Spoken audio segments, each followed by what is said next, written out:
Olá pessoal, eu estou de volta com mais um vídeo e agora mais um vídeo refletindo sobre a liturgia dominical. Como eu havia prometido, sempre às quintas-feiras eu fiquei de trazer um vídeo sobre a liturgia do domingo seguinte. Então, neste vídeo de hoje, eu vou refletir com vocês sobre a liturgia da palavra do quarto domingo da Quaresma. E convido você que ainda não se inscreveu no meu canal, que passa por aqui, que assiste meus vídeos, se inscrever no meu canal, você vai ser muito bem-vindo e vai também ajudar esse canal a crescer e alcançar muito mais pessoas. Vamos lá então para a reflexão do quarto domingo da Quaresma. Fazendo uma breve memória da nossa caminhada quaresmal, que é uma caminhada de um deserto simbólico, onde o objetivo principal é a nossa conversão, a nossa mudança de vida, e toda a liturgia de todos os domingos tem como pano de fundo, como objetivo primordial básico, a nossa conversão. Vocês se lembram que no primeiro domingo, Jesus nos levou a um deserto e lá ele nos instigou a refletirmos sobre as nossas tentações, a partir das tentações que ele teve, que foi a tentação do ser, do ter e do poder. Depois daquele domingo, no segundo domingo, ele nos levou ao alto de uma montanha e lá ele se transfigurou diante de nós, pedindo que nós creiamos nele, que ele está conosco, que ele caminha conosco como Deus em espírito, para nós não termos dúvidas.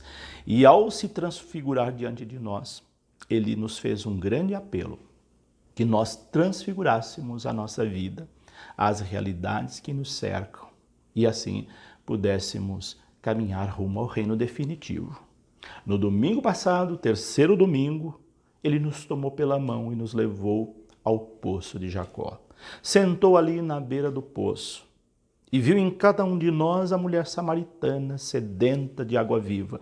E ele se apresentou para nós como a água viva, a água que mata todas as sedes. E uma vez saciados desta água, encontrando-nos com ele, nós vamos ajudar a outros a também saciar as suas mais diversas formas de sede. E nesse quarto domingo, o que ele faz conosco? Ele abre os nossos olhos. Neste domingo, o quarto da Quaresma, o tema é o tema da luz. Se no domingo passado era o tema batismal da água, neste domingo continuamos com o tema batismal, que é o tema da luz. Jesus que abre os nossos olhos. E é essa a ideia principal da liturgia deste quarto domingo. Nesse quarto domingo, nós temos o domingo Laetare, o domingo da alegria. Tanto é que se você for à missa, e eu creio que você vá à missa, você vai ver a cor rosada na liturgia, usada apenas no quarto domingo da Quaresma e no terceiro domingo do Advento. Então esse domingo, o domingo Laetare, é o domingo em que nós somos convocados a sermos luz do mundo, a abrir nossos olhos, a ficarmos atentos a realidades que precisam ser mudadas em nós e à nossa volta. Então vamos lá aos textos bíblicos deste quarto domingo da Quaresma. A primeira leitura que nós temos para esse domingo é uma leitura extraída do primeiro livro de Samuel, que narra a escolha, a unção do rei Davi. E o texto é um texto muito intrigante, é um texto que mexe com nossas posturas, que nos faz refletir. Sabem por quê? Porque nós costumamos julgar as coisas e as pessoas pela aparência. Infelizmente, a maioria das pessoas faz isso. Elas olham uma pessoa pela primeira vez e já colocam um rótulo a partir do seu pré-conceito. Preconceito é um conceito formulado antes de você ter material suficiente para comprovar que aquilo de fato é realidade. Então, muitas vezes nós agimos preconceituosamente, porque nós julgamos as pessoas e as situações sem conhecê-las. Ou porque ouvimos dizer, ou porque alguém nos disse, mas não porque nós, de fato, tivemos a experiência de conhecer profundamente aquela pessoa e aquela situação. E acabamos colocando rótulos. Não tem aquela sensação, muitas vezes, quando você vê alguém, você diz, não fui com a cara daquela pessoa. E aí você já, sem saber quem é a pessoa, rotula aquela pessoa e às vezes fica o resto da vida vendo aquela pessoa pela ótica errada. Então essa primeira leitura faz a gente pensar sobre isso. Samuel foi convidado por Deus a ir à casa de Jessé. Jessé tinha 8 filhos e ele disse que lá na casa de Jessé, dada a casa de Jessé, ele iria ungir rei um dos filhos de Jessé e incumbiu essa missão a Samuel. Samuel, então, enche um chifre com óleo, ele ia ungir com óleo um dos filhos de Jessé e se dirige à casa de Jessé, um camponês, um homem simples, que tinha plantações, que tinha rebanho no campo, e ele vai ao campo, então, à casa de Jessé. Quando ele chega, Samuel, embora fosse um profeta importante, também olhava e julgava as pessoas com um olhar humano. Então, mesmo sendo um enviado de Deus, quando ele chega à casa de Jessé, ele encontra lá de antemão o primeiro filho de Jessé, o filho mais velho, Eliabe. Eliabe, pela descrição do texto, era uma pessoa de boa aparência. Era um jovem bonito, era um jovem aparentemente com uma boa aparência, alto, forte. E Jessé, então, logo imaginou, é esse aí que vai ser ungido rei. Ou seja, ele julgou Eliabe pela aparência. Porque ele viu que Eliabe tinha uma boa aparência, ele logo achou que Eliabe seria um ungido. Deus escolheu talvez o mais belo dos filhos de Jessé. E aí então foi que Deus disse para ele, não foi esse que eu escolhi. Eu não julgo por critérios humanos. Você está com um olhar humano. Eu uso outros critérios para julgar as pessoas e não a aparência física, a beleza externa. Então foi a primeira decepção de Samuel de ter achado que Eliabe seria o eleito e não foi Eliabe. E assim sucessivamente foi chegando os filhos e Samuel continuava achando, cada um que chegava, pela aparência que fosse tal. Chegaram todos, cada um que chegava, Deus dizia para Samuel, não é esse ainda, não é esse. Estavam todos ali e não era ninguém. E aí então Samuel pergunta, mas que estranho, não é nenhum desses? Você tem mais algum filho por acaso? E aí é que Jessé vai dizer, sim, tenho, o mais novo. Mas esse eu nem convidei para vir. Por quê? Porque era um ruivinho, talvez sardentinho lá, não tinha muita beleza física. Deixou ele lá no campo, cuidando da ovelha, e nem chamou, porque falou, isso aqui não tem chance nenhuma de ser escolhido, ungido rei. E aí então foi que Samuel disse, olha, enquanto não tiver todos aqui, nós não vamos sentar em volta da mesa para fazer a nossa refeição e para eu poder ungir um deles. Porque até agora Deus não me deu o sinal aí que nenhum desses que está aqui. Vai chamar o que está lá no campo. E aquele que estava no campo era Davi. Quando Davi chegou, Deus imediatamente já dá um sinal para Samuel. É este aí que vai ser ungido. Vejam como são as coisas. Nem o pai acreditava no filho. Por isso, quando pediu-se a Jessé que chamasse todos os seus filhos, que um deles ia ser escolhido rei, ele escolheu aqueles que ele achava, pela aparência física, que teria alguma chance de ser escolhido rei de Israel. Davi ele não acreditava e deixou lá no campo. E foi aquele desacreditado que foi escolhido o rei. Veja como que Deus age conosco. Ele não olha as aparências, ele olha o coração. É o nosso coração que conta diante de Deus. Então, tenha sempre isso muito claro na sua vida. Primeiro, Deus te julga pelo seu coração. Você pode ser a pessoa fisicamente a mais bela do mundo. Se você tiver um coração feio, você está descartado diante de Deus, porque Deus quer um coração bonito. A beleza interior é isso que conta diante de Deus. E muitas vezes nós olhamos o mundo julgando as pessoas, as situações pela aparência. O que isso significa? Significa um tipo de cegueira.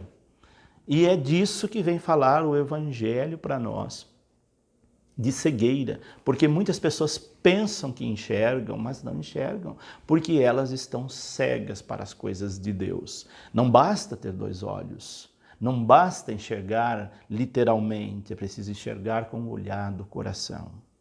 Então, esse domingo, a liturgia nos convida a olhar com o olhar do coração, a olhar com o olhar de Deus, e não pensar apenas como ser humano. E a segunda leitura? Não, antes da segunda leitura, o Salmo. O Salmo que nós temos é o Salmo 22, 23, o Salmo muito conhecido, que diz que Deus é nosso pastor e se nós temos Deus como nosso pastor, nada nos faltará. Se nós temos Deus como pastor, não nos faltará nem uma visão crítica, não nos faltará o olhar de Deus. Por isso, quem tem Deus como pastor tem esse olhar de Deus para as coisas do mundo e para as coisas de Deus. Então é isso que vai falar o Salmo 23, que é um salmo muito conhecido nosso, desse Deus que toma-nos pela mão e nos conduz por prados e campinas verdejantes e que nos faz ali filhos seus com o olhar de Deus. E aí então nós passamos para a segunda leitura, que é um trecho da carta de São Paulo aos Efésios. Esta segunda leitura traz o tema da luz para nós. E começa dizendo que outrora éramos trevas, mas agora, com Jesus na nossa vida, com esse encontro com Ele, com o pastor que nos conduz, como diz o Salmo, nós nos tornamos filhos da luz. E nós devemos viver como tal. Quem é filho da luz procura fazer as coisas que agradam a Deus. Por isso, ele sempre insiste, nós seremos filhos da luz se nós agirmos de acordo com a vontade de Deus, se nós praticarmos coisas boas, as coisas de Deus. Esta é a ênfase que nos traz a segunda leitura da carta aos Efésios. Pelas obras que nós fazemos, nós revelamos se somos pessoas da luz ou pessoas das trevas, se somos uma pessoa iluminada ou não. Não tem aquela expressão que diz, olha, aquela pessoa é uma pessoa iluminada, ou seja, uma pessoa que transmite Deus nos seus atos, transmite Deus na sua palavra, transmite Deus em todo o seu ser. Essa é uma pessoa de luz. Então a segunda leitura faz esse jogo entre luz e trevas, ou luz e sombra, como fazem os pintores. Então, que nós possamos, com essa imagem que nos passa a segunda leitura, nos esforçarmos para termos obras da luz, que significa conversão, deixarmos de lado as obras das trevas e nos empenharmos à prática de obras da luz. E depois o evangelho de hoje, que é um evangelho longo, parecido com o evangelho de domingo passado da Samaritana, que era também um evangelho longo. O evangelho desse domingo tem também uma extensão, um texto muito grande, mas também um texto belíssimo, em que Jesus cura o cego de nascença. Há pessoas que são cegas de nascença. Elas não conseguem enxergar o mundo, elas não conseguem enxergar a realidade. Nós temos muitas pessoas cegas, não cegas literalmente, de ter a visão tapada, mas de ser uma pessoa tapada, de ser uma pessoa que enxerga pelo viés de um cabresto, que não consegue olhar em sua volta. A gente vê isso no resultado de práticas do dia a dia, né? Posturas que muitas vezes nós temos, ações que nós temos, que são ações de pessoas extremamente alienadas, que são de pessoas extremamente cegas. Então, quais são as nossas cegueiras?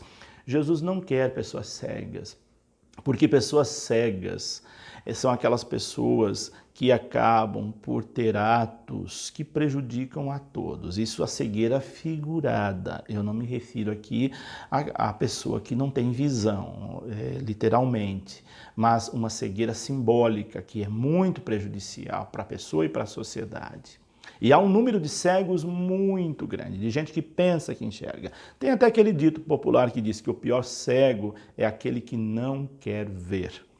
Quantas vezes nós temos atitudes de gente cegas, de pessoas que não conseguem enxergar um palmo na frente do nariz, de gente que não tem uma visão da realidade, que é tão alienada que ela acaba tendo atitudes que prejudicam a outros pela sua visão míope, pela sua visão curta, pela sua visão de mundo, que não é algo correto.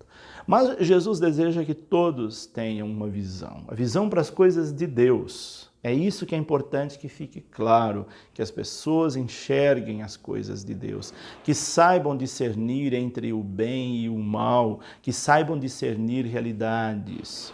Por isso o evangelho da cura do cego é um evangelho belíssimo que Jesus nos convida a abrir nossos olhos. Ele pega aquela pessoa cega num dia de sábado, coloca saliva nos seus olhos, ou seja, um pouco de Deus vai agora estar no olho daquela pessoa. O gesto de colocar saliva de Jesus no olho daquela pessoa significa uma parcela de Deus no olhar daquela pessoa. Quanta gente precisa de uma parcela de Deus no olhar da pessoa?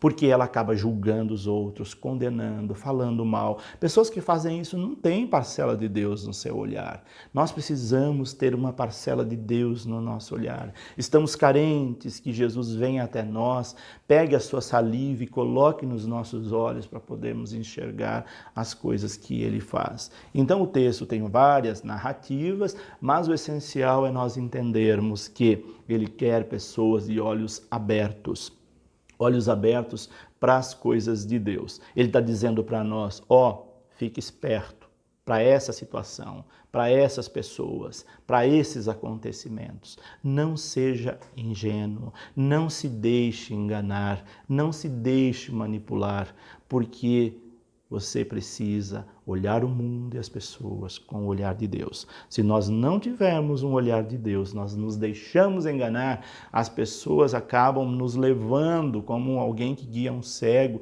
pega e leva por caminhos que não é bom. E isso é muito importante que a gente esteja alerta com isso. Então, nesse domingo, é um alerta que Deus nos faz com esse evangelho de hoje. Abrir nossos olhos para a realidade do mundo, para a realidade de Deus e nos comportarmos como pessoa de Deus.